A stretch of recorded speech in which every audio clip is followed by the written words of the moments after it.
Salam Bapak Ibu semua yang terkasih. Hari ini hari Jumat tanggal 23 Januari 2026.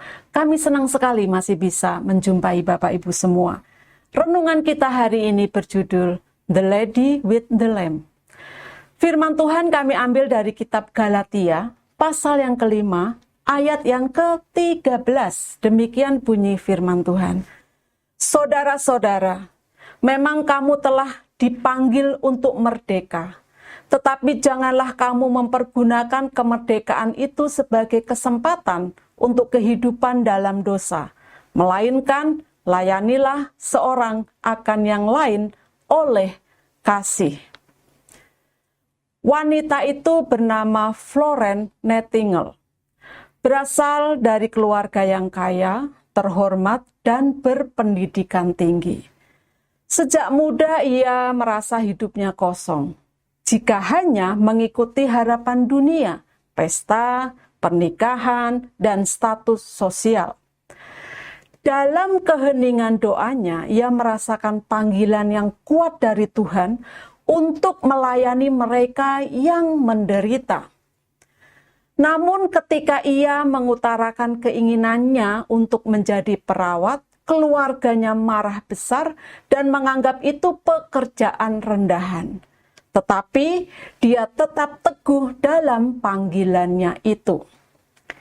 Ia akhirnya menembus batas sosial dan budaya untuk menjawab panggilannya. Ketika Perang Crimea pecah, Florence memimpin tim perawat ke rumah sakit militer yang kotor dan kacau. Di sana ia bekerja siang dan malam, merawat tentara-tentara yang terluka, bahkan sering berjalan membawa lampu di tengah malam untuk mengecek pasien, hingga ia dijuluki The Lady with the Lamb. Ia bukan hanya membawa pengobatan, tetapi juga kasih dan kehangatan yang memberi harapan bagi mereka yang nyaris putus asa. Melalui kepemimpinannya, angka kematian menurun drastis. Setelah perang, ia memperjuangkan reformasi besar dalam dunia medis dan kebersihan rumah sakit.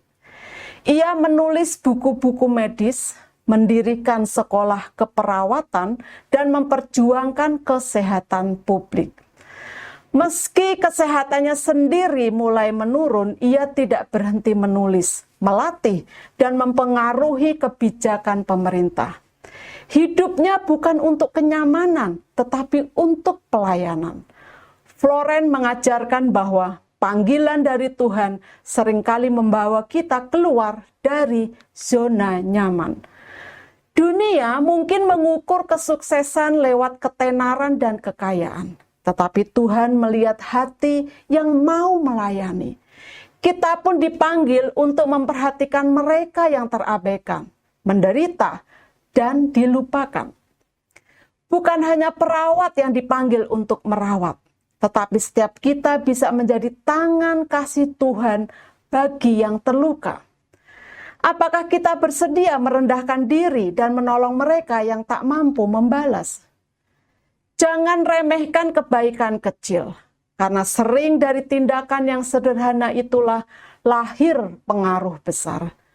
Paulus menulis, melainkan layanilah seorang akan yang lain oleh kasih. Ayat ini menegaskan bahwa panggilan kita sebagai orang percaya adalah menggunakan kemerdekaan untuk melayani, bukan untuk hidup bagi diri sendiri. Melayani bukan pilihan tambahan, tetapi wujud nyata kasih yang sejati. Tuhan memanggil kita untuk hadir bagi sesama, bukan hanya saat mudah dan penuh sukacita, tetapi juga saat melelahkan dan penuh derita.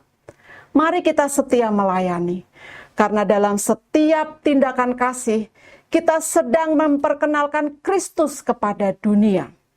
Ini adalah tantangan bagi kita, yaitu berani keluar dari zona kenyamanan dan mulai melayani dengan tulus meski tidak dilihat atau dihargai. Bersediakah kita menjadi jawaban doa orang lain lewat tindakan kasih yang sederhana tapi sungguh dari hati yang tulus? Kata-kata bijak. Panggilan Tuhan tidak selalu mengangkat kita ke atas, tetapi sering menuntun kita turun untuk melayani yang terluka. Bapak Ibu, mari kita berdoa. Bapa, jadikan aku saluran kasih-Mu untuk melayani dan menyembuhkan mereka yang Engkau tempatkan di sekitarku. Dalam nama Tuhan Yesus aku berdoa dan bersyukur. Amin.